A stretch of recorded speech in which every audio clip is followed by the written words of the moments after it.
É o fim do HCTR11? O HCTR11, que é um dos gigantes fundos imobiliários da nossa bolsa brasileira, contando com cerca de mais de 200 mil cotistas, está passando no momento por um dos momentos mais difíceis que ele já teve na história. Desde que esse fundo foi lançado, ele nunca teve num patamar tão baixo quanto o patamar dos últimos dias. Num período de menos de um ano, ele chegou a cair mais de 50%, e isso é uma coisa muito difícil de acontecer com os fundos imobiliários. A maioria dos investidores que tem esse fundo em carteira estão com desvalorização, assim como eu tô, e meio que nesse período tem muita gente se perguntando o que aconteceu com esse fundo imobiliário. E como eu sei que esse é um momento muito delicado para o fundo, nesse vídeo eu vim trazer um pouco para vocês sobre o que aconteceu, a linha do tempo de acontecimentos com o HCTR11 para ele chegar onde ele está hoje e te ajudar a tomar uma decisão sobre o que você vai fazer com esse fundo imobiliário. E também quero deixar claro que, além de te ajudar a entender um pouco mais a situação desse fundo imobiliário, eu vou te falar no fim do vídeo o que eu vou fazer como cotista minoritário desse fundo. Eu vou vender as minhas cotas, eu vou ficar com elas, eu vou dar também o feedback para vocês sobre o que eu vou fazer com as minhas posições no HCTR11. Então, se você quer entender um pouco mais dessa situação complicada que esse fundo está vivendo, bora comigo nesse vídeo que eu vou te explicar tudo.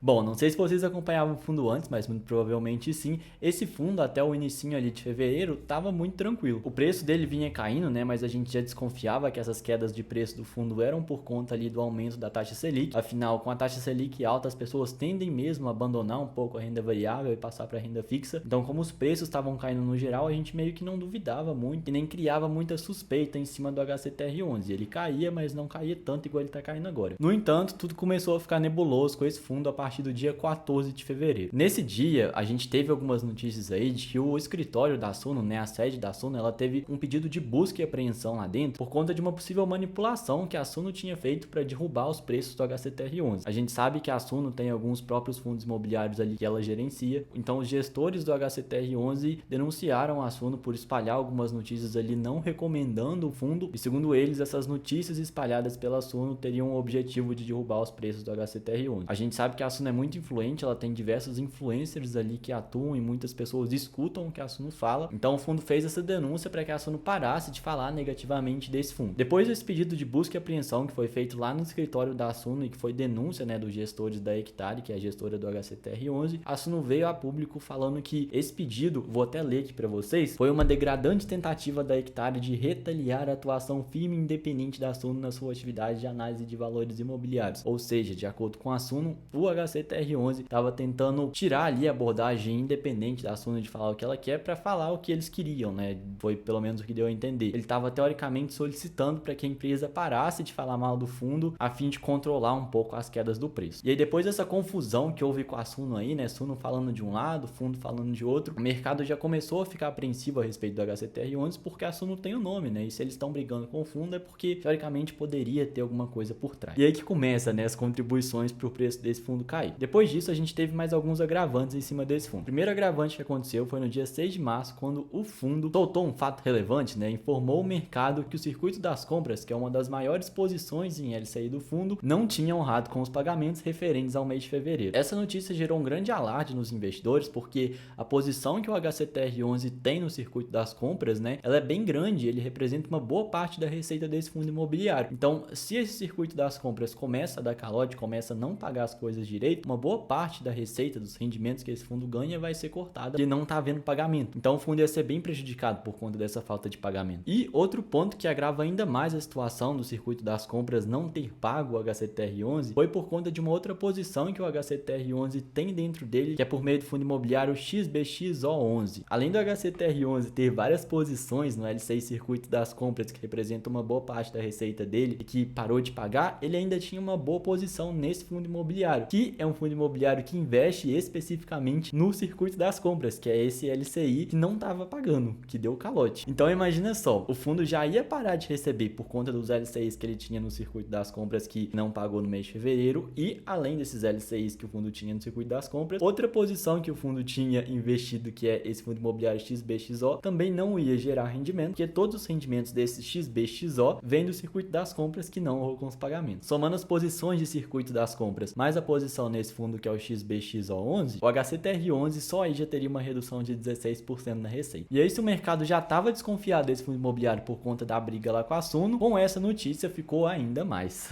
Aí é que o investidor teve dor de cabeça. No entanto, apesar desse fato relevante soltado aí a respeito do circuito das compras, depois de um tempo, o HCTR11 soltou outro fato relevante, informando que aqueles débitos que o circuito das compras estavam devendo foram pagos e que não existia mais dívida a respeito do circuito das compras, ou seja, estava com os pagamentos em dia. E aí beleza, né? Estava devendo, foi pago, mas isso não foi o suficiente para acalmar os investidores na bolsa de valores. Se a gente tem um LCI que falha um mês e paga atrasado, as chances desse LCI falhar nos próximos meses são muito grandes, porque, poxa, ele já falhou um mês, então isso significa que o circuito das compras já estava com dificuldade para fazer os pagamentos, né? Então a dificuldade existia ali, e isso gera muita desconfiança para os fundos. Se atrasou um mês, como que vão ser os pagamentos nos próximos meses? A gente não sabe, porque já está demonstrando uma dificuldade ali no mês de fevereiro. E aí, isso aí aumenta ainda mais a desconfiança do mercado em cima do HCTR11. Passados os dias, o fundo foi caindo, saiu de 100, foi para 80, depois para 82, 60, 70, enfim, foi caindo de uma vez só. E aí depois dessa confusão, vem outro fato relevante do HCTR11 que piora ainda mais a situação desse fundo imobiliário, que ocorreu aqui no dia 27 de março. No dia 27 de março, esse fundo já estava caindo. Ele tinha saído de 100 lá, de 80, 70, no final ali ele estava valendo cerca de R$65. E aí nesse dia 27 soltaram ali um fato relevante, né, que dizia que o grupo Gramado Parques, que é outra posição que esse fundo imobiliário tem em carteira, outro LCI que está presente ali no HCTR11, acionou a justiça para conseguir um liminar, tô até lendo aqui para não perder as informações para vocês, para interromper por 60 dias os pagamentos dos LCIs que eles tinham. Ou seja, se o HCTR11 já estava com dúvida no circuito das compras, vem esse outro grupo aqui, que é o Gramado Parques, complicar ainda mais. Eles estão sem dinheiro e eles entraram com uma medida judicial para pedir ali um prazo de 60 dias para pagar as obrigações. Com isso, a HCTR11 perde ainda mais outra fonte de receita. E vale ressaltar que nesse caso aí do Gramado Parques, não foi só o HCTR11 que foi prejudicado, não. Uma série de outros fundos imobiliários que tinha o LCI Gramado Parques em carteira também foi prejudicado. Entre eles, a gente tem aqui DEVA11, IRDM11, BCRI11, são outros fundos imobiliários aí que estão em queda livre por conta também desse LCI que entrou com essa liminar na justiça. Mas enfim, voltando a falar aí do HCTR11, né, essa diminuição de receita por conta do Gramado Parques, que vai ficar 60 dias sem pagar, corresponde a mais 15% do rendimento do fundo. Ou seja, mais 15% ali que o fundo vai deixar de receber por 60 dias. E aí, é que o investidor, se tava com dor de cabeça, ele fica com mais dor de cabeça. Que a gente já tinha circuito das compras em desconfiança, agora vem Gramado Parque, meu Deus do céu, o que vai acontecer? E aí, meu amigo, é que vem a bomba. Agora é que a bomba vem e ela bate na sua cabeça pra você ficar surtado, sair gritando no corredor da sua casa, que é a notícia, o fato relevante que o fundo liberou no dia 29 de março, há 3 dias atrás. Nesse fato relevante que o HCTR11 soltou, ele liberou aí uma lista com uma série de LCIs que estão problemáticos dentro do fundo, ou seja, LCIs ali que não estão pagando direito, LCIs que estão dando calote. Essa lista tá passando aqui na tela agora e eu peguei todos os LCIs que estão nessa lista e pesquisei lá no relatório desse fundo imobiliário para ver o quanto eles impactam na receita do fundo. Você também pode fazer o mesmo aí na sua casa. Fiquem vocês surpresos ou não, mas 32% do patrimônio líquido desse fundo, né, ou seja, dos investimentos que esse fundo teve, tá prejudicado por conta aí desses LCIs problemáticos que não estão pagando a dívida. Ou seja, 32%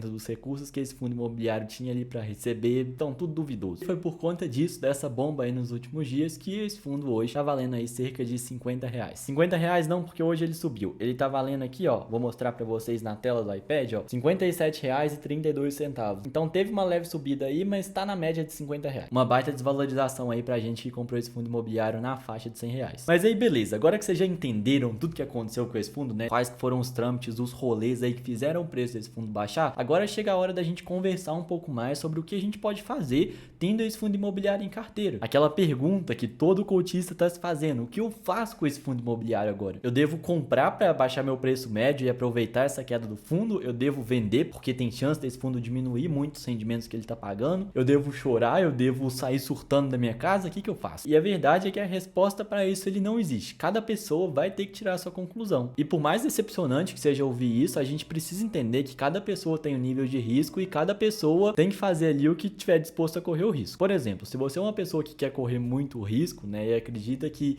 esses CRIs, por exemplo, do fundo imobiliário podem voltar a pagar, né, você pode tentar aproveitar uma possível queda desse fundo imobiliário, comprar agora que ele está barato e no futuro ter uma valorização com ele. Essa aí é uma opção. Ao mesmo tempo que, se você acha que não vale mais a pena ficar com esse fundo, que existem chances que outros CRIs não paguem, que esse fundo fique sem ganhar ainda mais dinheiro, pode ser uma opção para você vender também. No meu caso, que sou um investidor minoritário, tenho ali cerca de R$1.200 investidos nesse fundo, eu escolhi esperar. Por que eu escolhi esperar? Primeiro, porque eu não tô afim de assumir prejuízo, essa aí é a verdade, tá? Eu tô com mais de R$500 ali de desvalorização e eu definitivamente não quero assumir essa desvalorização. Em segundo, eu resolvi esperar porque, apesar desse fundo estar desvalorizado na minha carteira, ele ainda assim paga rendimentos. Ele obviamente vai ter uma redução nos rendimentos dele ali, como a gente viu que alguns LCIs estão dando problema, mas beleza, os rendimentos eles vão reduzir, mas eles não vão parar. Então eu prefiro ficar com esse dinheiro desvalorizado na minha carteira, me rendendo um rendimento mensal, do que vender tudo, parar de receber rendimento e assumir esse prejuízo grande aí que esse fundo está tendo no momento. E principalmente, pessoal, porque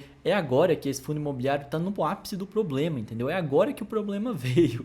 Então assim, para ficar pior que isso, só se mais LCIs pararem de pagar, o que tem chance de acontecer, mas eu acho que tem que dar uma pausa ali, sabe? Eu preciso esperar para ver o que vai acontecer realmente com esse fundo. Porque beleza que esse problema aconteceu, mas quando a gente tá falando também de LCIs, esses LCIs que esse fundo investe, eles possuem garantias por trás, então o fundo pode até não receber algum rendimento ali desses LCIs, mas o fundo pode exigir as garantias que esses LCIs garantem ali na hora de pedir um empréstimo. Então, de alguma forma, o fundo pode pegar um outro dinheiro ali depois, né, desses LCIs, caso eles realmente não paguem e não assumam com esses compromissos ali num período maior de tempo. Então eu preciso de um tempo para entender como é que essa situação vai se desenrolar, sabe? Não dá para eu só, poxa, vi essa notícia, eu vou vender aqui, é isso. Eu preciso de tempo para entender o que tá acontecendo com a situação. Agora que já desvalorizou, eu não tenho mais por que me preocupar, de verdade.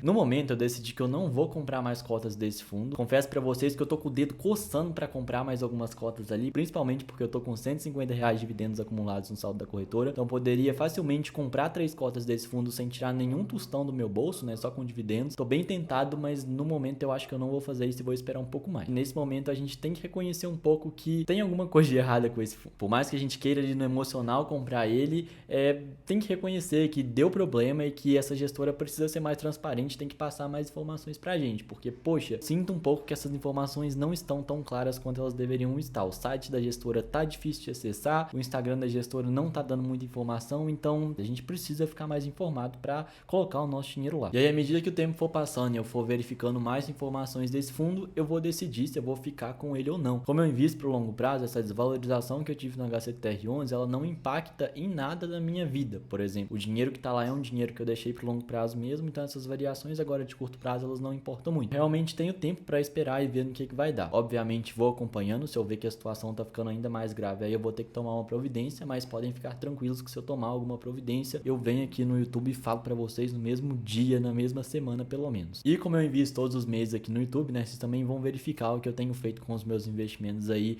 à medida que as coisas forem acontecendo. Se você quiser e você se sentir confortável, deixa aqui nos comentários toda a sua indignação, o seu xingamento, o que você precisar sobre o HCTR11. Eu vou adorar saber a opinião de vocês e eu quero mesmo uma discussão aqui embaixo. Se você gostou desse vídeo e ele te ajudou a entender a situação do fundo, por favor, deixa seu like aqui, ele me ajuda a trazer mais conteúdos assim pro YouTube. Se você não gostou, pode deixar dislike também, não tem problema, o que importa é você avaliar um vídeo. Um grande abraço, vejo vocês na próxima, até mais.